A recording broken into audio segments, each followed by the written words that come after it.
let's cover the science of perfect compression. So compression is a powerful tool in mixing or mastering, and a deep understanding of it can unlock the full potential of the plugins you use and greatly improve your projects. To better understand compression, let's first briefly cover dB measurements. It probably seems strange to start with this, but we need to know some unique aspects of what our compressors are actually measuring and affecting. So dB/SPL is based on atmospheric pressure. Our threshold for hearing is 0.00002 pascals. Meanwhile, the threshold for pain is about 20 pascals. So that's a huge jump in air pressure needed to make that transition. But our hearing becomes even more interesting when we consider how a conversation is just 0.2 pascals. Busy traffic is 0.5 pascals, and even a jackhammer from only a meter away is just 2 pascals. Yet we hear all the way down to 0.00002, up to well beyond 20. Now this clearly shows that our perception of loudness is not directly proportional to the air pressure that's needed to create that loudness. To help with this issue, we started using dB/SPL, where 0 dB/SPL is our threshold for hearing, 120 is our threshold for pain, and everything else in between is given a value that represents the linear way in which we interpret loudness. Now I bring this up because the way we measure audio in the digital system, or dB full scale, is similar to pascals. It's not a linear relationship. Now you might think, okay, the signal is peaking at -40 dB. So if I want to double the perceived loudness, I should amplify it to -20 dB, or something along those lines. But each amplification of 6 dB full scale doubles the perceived loudness and the actual amplitude. If silence is multiple zeros, and as loud as a digital system allows is multiple ones, increasing the signal 6 dB full scale doubles the number of ones, and decreasing 6 dB full scale doubles the number of zeros. It's weird, it doesn't make much sense, casually speaking, but that's how it works. Now I detailed all of this just to give you a solid argument for why 6 dB is about as much as you could attenuate a signal in a digital system before that attenuation becomes very noticeable to everyday listeners. When you use a compressor to attenuate by 6 dB, you might think that you've only attenuated a small portion of the overall signal, but actually, you've cut its perceived loudness and its amplitude in half. Now, of course, this change is less noticeable with makeup gain, but we're going to cover that and some of the nuances of it in a moment. For now, let's compress a signal by 6 dB and notice how this seemingly small amount of attenuation causes a drastic change in the perceived volume. Don't waste my time. You talk in circles, say the same thing twice. And how you word it wouldn't change my mind. I'm sleepwalking awake, been vacant for days, that's right. Next up, let's talk about the true purpose of compressors. So compression is almost synonymous with peak attenuation. We think of it as a way to reduce peaks. That is part of what they do, but that's not why we use them.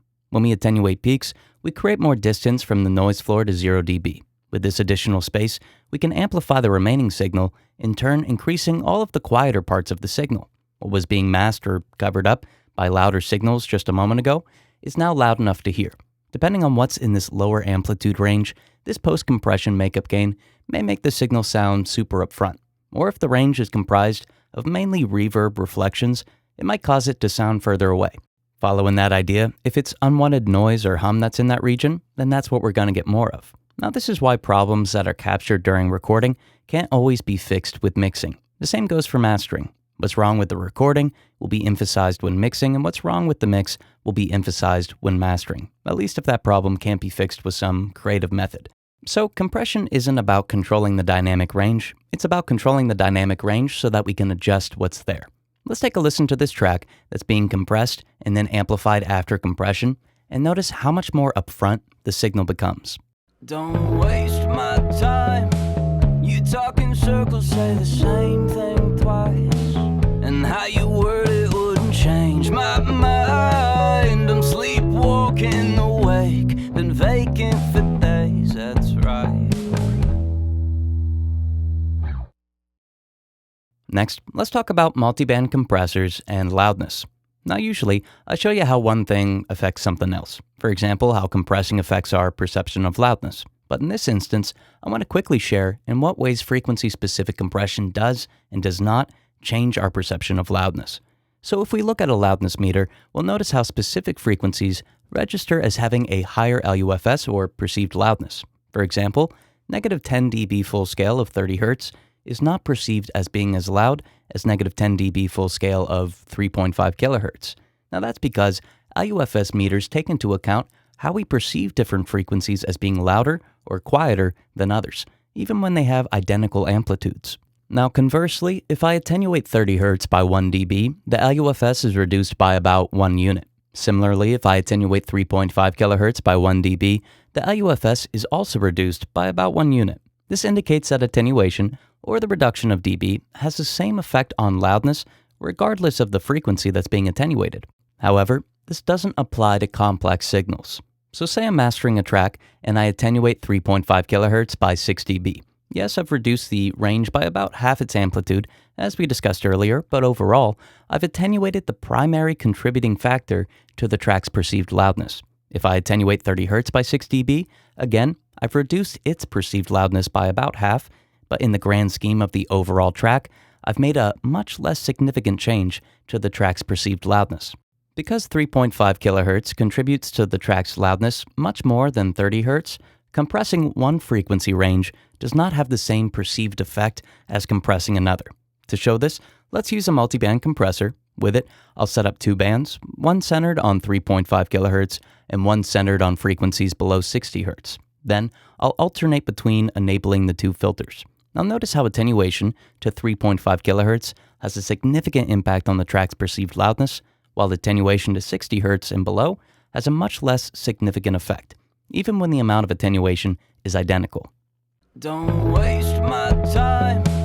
You talk in circles, say the same thing twice. And how you word it wouldn't change my mind. I'm sleepwalking awake, been vacant for days, that's right.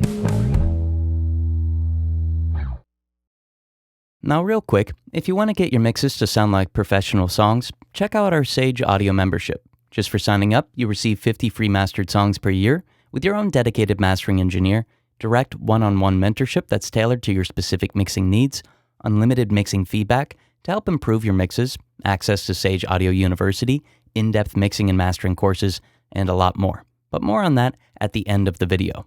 Last up, let's cover compressors and harmonic distortion.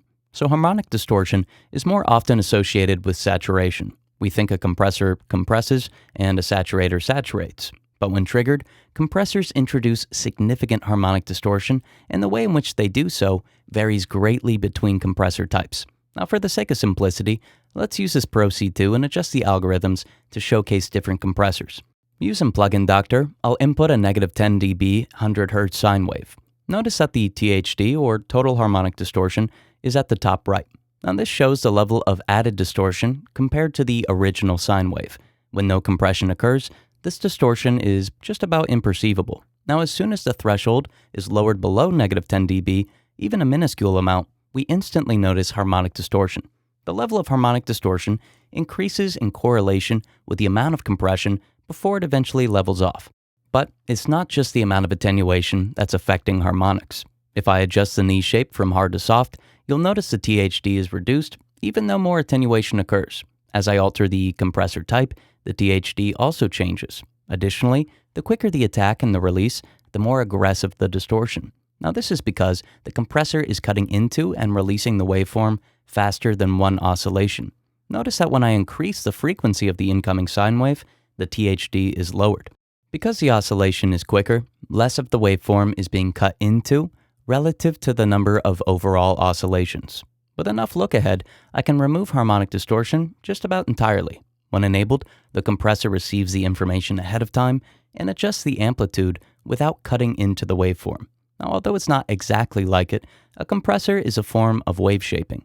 To attenuate peaks, it inevitably alters the waveform, resulting in both harmonic and intermodulation distortion that varies with the amount compressed, the knee, the ratio, the attack and release, the compressor type, the frequency range that's being compressed, and whether look-ahead is introduced. So a compressor doesn't just alter the perceived loudness through attenuation or the perception of quieter details through post-compression makeup gain, it also alters a signal's timbre through the introduction of subtle to not so subtle harmonic distortion and alterations to a waveform's ADSR.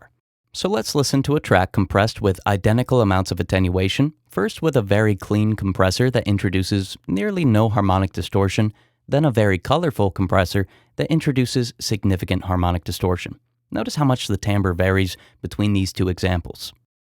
Don't waste my time. You talk in circles, say the same thing twice.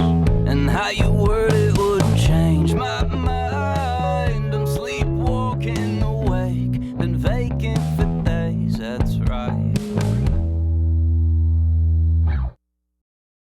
As I mentioned earlier, if you want to get your mixes to sound like professional songs, check out our Sage Audio membership. Just for signing up, you receive 50 free mastered songs per year with your own dedicated mastering engineer, direct one-on-one mentorship that's tailored to your specific needs, unlimited mixing feedback to help improve your mixes, and access to Sage Audio University for in-depth mixing and mastering courses.